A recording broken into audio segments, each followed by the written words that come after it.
হাদিসে পাকে আছে 5টা বিষয়। কয়টা? জোরে কোন কয়টা?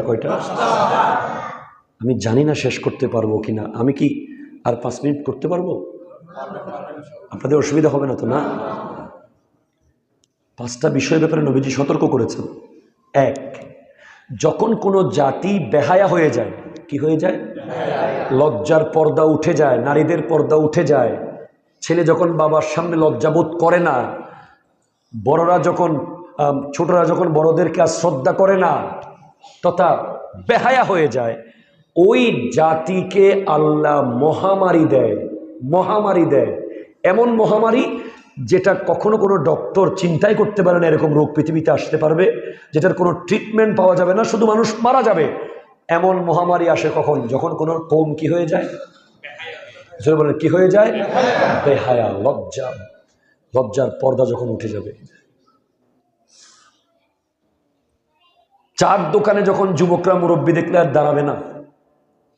মোটরসাইকেল চালানোর সময় যখন মুরব্বীর সামনে গিয়ার কমিয়ে স্লো করবে না, সাইকেল থেকে যখন নামবে না, বাবা মার সামনে যখন কথা বলার সময় চোখ নিচে রাখবে না, বাবা মার সামনে যখন ফোন ধরবে, এগুলো সব লজ্জার অংশ। ঠিক কিনা বলেন? এগুলো সবগুলো ছোট ছোট লজ্জা। লিকুল্লি দীনিন খুলুকুন ওয়া খুলুকুল ইসলামী আল হায়া। প্রত্যেক ধর্মের একটা স্বভাব আছে, ইসলামের স্বভাব হলো লজ্জা। মুসলমান মানেই তার লজ্জা থাকবে। ঠিক কিনা বলেন? মহামারী আসবে যদি লজ্জা চলে যায়। আমাদের যুবক ভাইরা আছে না, মাথায় এমন চুল কাটে যে চুলের কাটিং দেখলে মুসলমান মনে হয় না। কথা কন? এমন জিন্সের প্যান্ট পরে যেই প্যান্ট এত ছেঁড়া, সতর ঢাকলো না খুললো বোঝা যায় না। আবার শহরে দেখবেন 3/4 প্যান্ট পরে রাস্তায় হাঁটে। এগুলো নির্লজ্জতা, বেহায়াপনা। 2, যখন কোনো কম ওজনে কম দিবে। কিসে কম দিবে? ওজনে যখন কম দিবে। ওজনে কমের ভিতরে সব এসে গেছে। তরকারির দোকান, কাপড়ের দোকান, মাছের দোকান, এক্সপোর্ট ইম্পোর্ট, যত ব্যবসা আছে 2 নাম্বারই ব্যবসা করবে। তাদের উপরে দুর্ভিক্ষ আসবে। পকেটে টাকা থাকবে, দোকানে চাউল থাকবে না। 3, যখন কোনো কওম যাকাত দেওয়ার মধ্যে গরিমসি করবে। কিসে? যাকাত। আছে না? আমাদের বাংলাদেশে যদি সবাই ঠিকভাবে যাকাত দিত, তাহলে এই দেশে কোনো ফকির থাকার সম্ভাবনা নাই। আমরা যাকাত দিতে অনেক গরিমসি করি, হিসাব করি না, আন্দাজ করে দিয়ে দিই। যেই কওম যাকাত দিতে গরিমসি করবে, তাদের উপর থেকে বৃষ্টি তুলে ফেলবে আল্লাহ।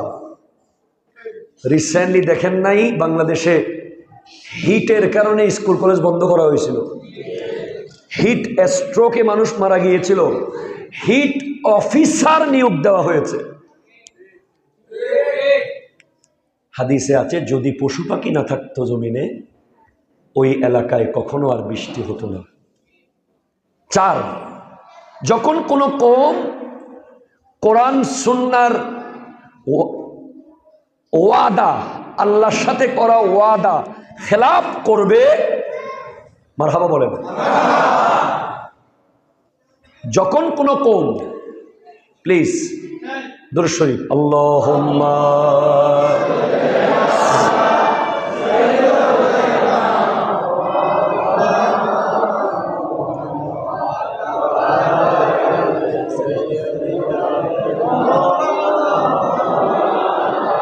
সুবহানাল্লাহ আলহামদুলিল্লাহ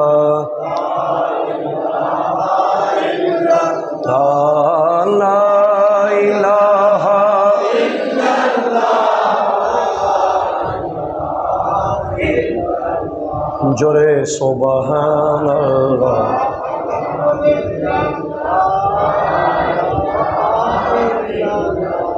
লা ইলাহা